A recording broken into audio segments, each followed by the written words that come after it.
श्रीगणेशाय नमः। श्रीगुरुभ्यो नमः।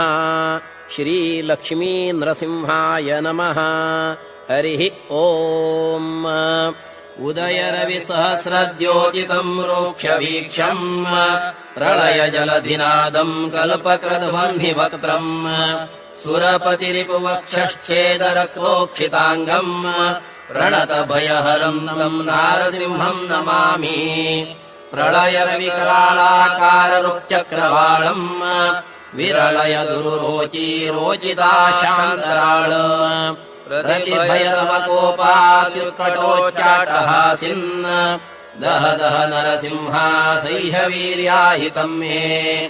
सरसर भसपादापातभाराभिराव प्रचकितचलसप्तद्वन्द्वलोकस्तुतस्त्वम् रिपुरुधिरनिषेकेनैव शोणाङ्घ्रिशालिन् दह दह नरसिंहा सह्यवीर्याहितम् मे।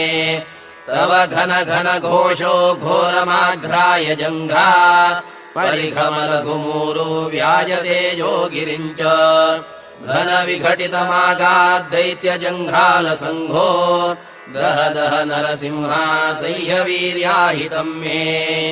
कटकि कटकराजद्घाटकाग्र्यस्तलाभा प्रकटपटदडित्ते सत्कटिस्थातिपट्वी कटुक कटुक दुष्टाटोपदृष्टिप्रमुष्टौ दह दह नरसिंहा सह्यवीर्याहितम् मे। प्रखर नखर वज्रोत्खातरूक्षारिवक्षः शिखरि शिखर रक्तैराक्तसन्दोहदेह सुवरिभशुभकुक्षे भद्रगम्भीरनाभे दह दह नरसिंहा सह्यवीर्याहितम् मे। स्फुरयदि तव साक्षात्सैव नक्षत्रमाला क्षपितदितिजवक्षो व्याप्तनक्षत्रमार्गम् हरिधरधरजान्वासक्तहस्तद्वयाहो दह दह नरसिंहा सह्यवीर्याहितम् मे।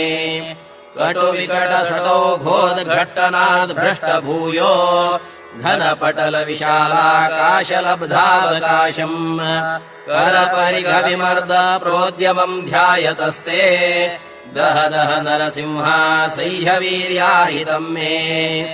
अटलुटदलघिष्टोत्कण्ठदष्टोष्टविद्युत सटशट कठिनोरपीठवित्सुष्टुनिष्ठाम् पठति दुतकण्ठाधिष्टघोरान्तमाला दह दह नरसिंहा सह्यवीर्याहितम् मे।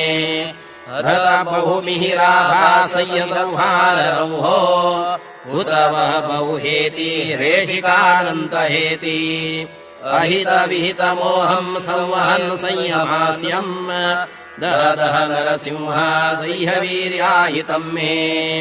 गुरु गुरु गिरिराजत्कन्दरान्तर्गतेवा दिनमणिमणिशृङ्गे वान्तवह्निप्रदीप्ते दददति कटुदंष्ट्रे भीषणो जिह्ववक्त्रे दह दह नरसिंहा सह्यवीर्याहितम् मे।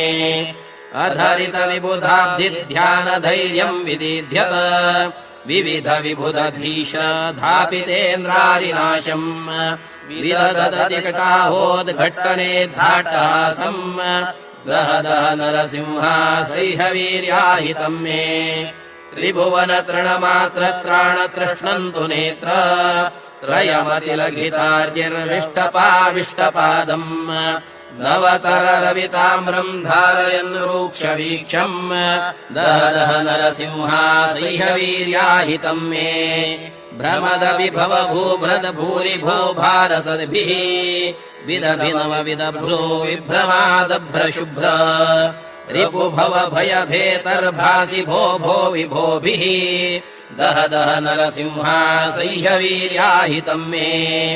श्रवणखचितचञ्चत्कुण्डलोल्लासि गण्ड भ्रुकुटिकटुललाट श्रेष्ठनासारुणोष्ट वरद सुरद राजत्केसरोत्सारितारे दह दह नरसिंहा सह्यवीर्याहितम् मे। प्रविकचकच राजद्रत्नकोटीरशालिन् गलगतगलदुस्रोदाररत्नाङ्गदाढ्य कनककटककाञ्ची सिञ्जिनी मुद्रिकावन् दह दह नरसिंहा सह्यवीर्याहितम् मे।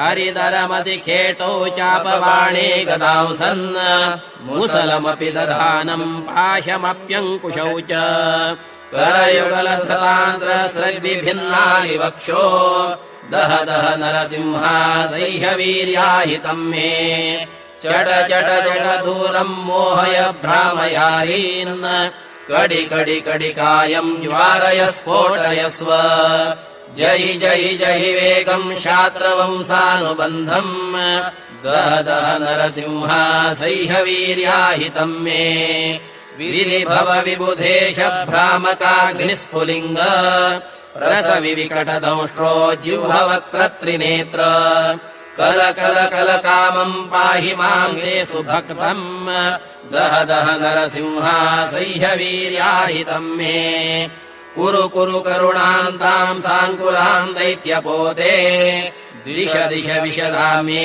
शाश्वतीम् देवदृष्टिम् जय जय जय मूर्ते नातजेतव्यपक्षम् दह दह नरसिंहा सह्यवीर्याहितम् मे स्तुतिर्यमहितघ्नी सेविता नारसिंही तनुरिव परिशान्ता मालिनी साभितोलम् तदखिल गुरुमाग्र्य श्रीदरूपालसद्भिः सुनियमनयकस्यै सद्गुणैर्नित्ययुक्ता लिकुचतिलकसूनो सद्धितार्थानुसारी नरहरिनुतिमेताम् शत्रुसंहारहेतुम् अग्रसकलपामन्मौसिनी यः पठेताम् व्रजति नरहरिलोकम् कामलोभाद्यसक्तः उदयरविसहस्रद्योतितम् रोक्षवीक्षम् प्रलयजलधिनादम् कल्पकृद्वह्निवक्त्रम् सुरपतिरिपुवक्षच्छेदरक्तोक्षिताङ्गम् प्रणतभयहरम् तम् नारसिंहम् नमामि इति श्रीमत कविकुलतिलक त्रिविक्रम पण्डिताचार्यसुत श्रीमन्नारायण पण्डिताचार्य विरचिता नृसिंहस्तुतिः समाप्ता। कृष्णार्पणमस्तु।